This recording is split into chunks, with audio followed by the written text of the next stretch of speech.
I understand what you say about cops, but why do you always generalize them? The same way someone can have a preconception of a race or anything in their life that also applies to cops? No, man.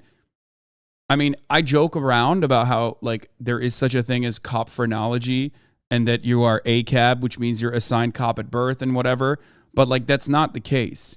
This is a job, okay? When I'm criticizing police, I'm criticizing a job. I'm criticizing the concepts, what they are supposed to do versus what they actually are intended to do and what they are theoretically not doing, okay? You weren't born a cop. We need to stop the bad discourse, even if it's one single person, which it obviously isn't, but the generalized 800K is still a preconception. By the way, chat, don't be mad at me by a text on the internet. I'm going to be as charitable and as nice as possible, okay, to you, chatter, and try to explain something to you that I hope you will understand.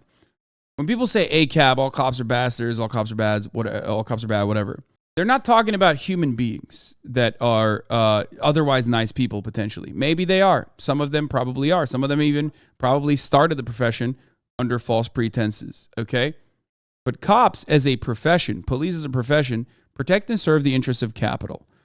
And in that process, there are plenty of unjustifiable laws that you would have a moral issue with, okay, personally, on an individual basis, that they uphold in the violent ways that they uphold them, okay?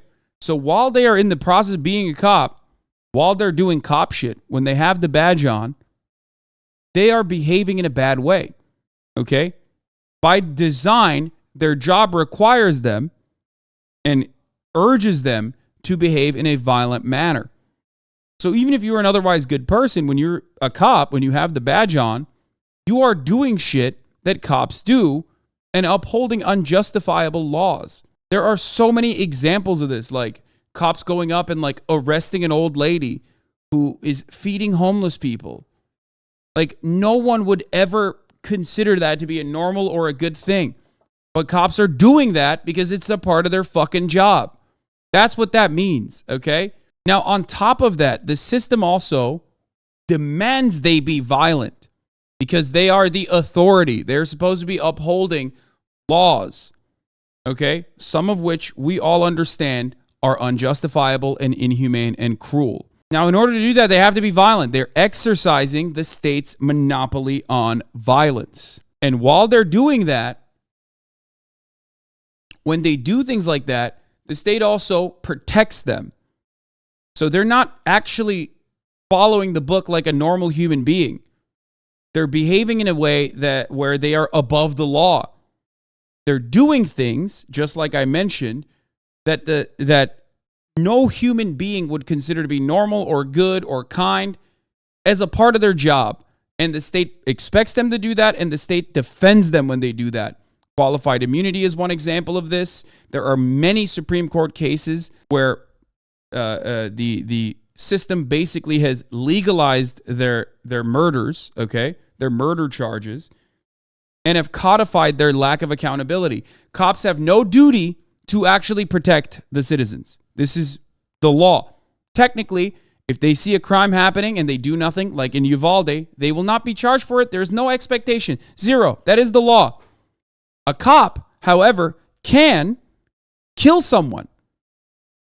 Whether they are holding a gun to the cop's face, or whether they are unarmed, or whether they are unarmed and running away, a cop can still legally get away with murder, as long as they claim that they had a genuine threat for their own safety, or they had a genuine assessment there where they were fearful for the safety of others.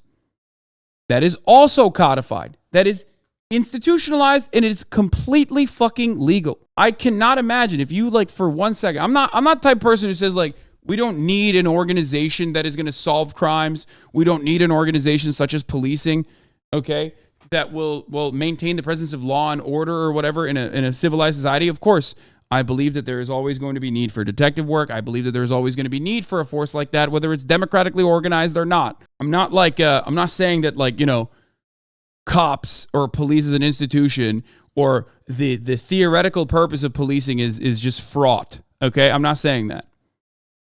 However, The way that it currently works in society is not the way that it's supposed to work in theory. And if you, for a brief moment, just stop thinking about these people as like police and all of the other social conditioning that teaches you that what they're doing is good, all the movies that you've seen, and think about them like a band of untrained, oftentimes right-wing, overwhelmingly right-wing, unaccountable bullies with all the gear that you would normally see on a fucking occupying force, bullying people that they have genuine disdain for, working at the behest of the wealthy. Well, that system is completely fucked. That's insane. There's no way to look at that process and go, no, I actually do love that these mentally stunted psychopaths with military gear can roam the fucking streets and they're completely untrained, and the only kind of training that they get is actually to escalate to do violence, and then they have no accountability from the legal structures, and they get to do this with our taxpayer dollars. Well, none of that makes sense.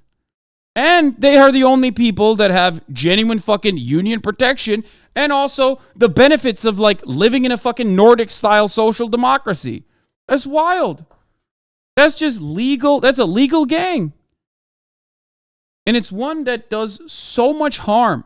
So no, I'm not generalizing every single person that chooses to wear the badge or whatever. I don't know how they are in their personal life, even though, look up the self-reported numbers of domestic violence and police. The last time a study was ever allowed to be conducted in the police force, and you will find out that 40% of cops are beating their partners, which is, again, a self-reported study from the 90s. The last time they were allowed to be studied. But ultimately, it's still absolutely, the things that I just mentioned are still absolutely present and are at the heart of why there are these issues that keep happening over and over again. Yeah, I agree with that. It's good debate in anywhere in the world, even in Brazil. Like you said, I think the base of the problem goes all the way from the top of the system. They are cops under a capitalist organization of the economy, are there to protect and serve the interests of capital. That's it.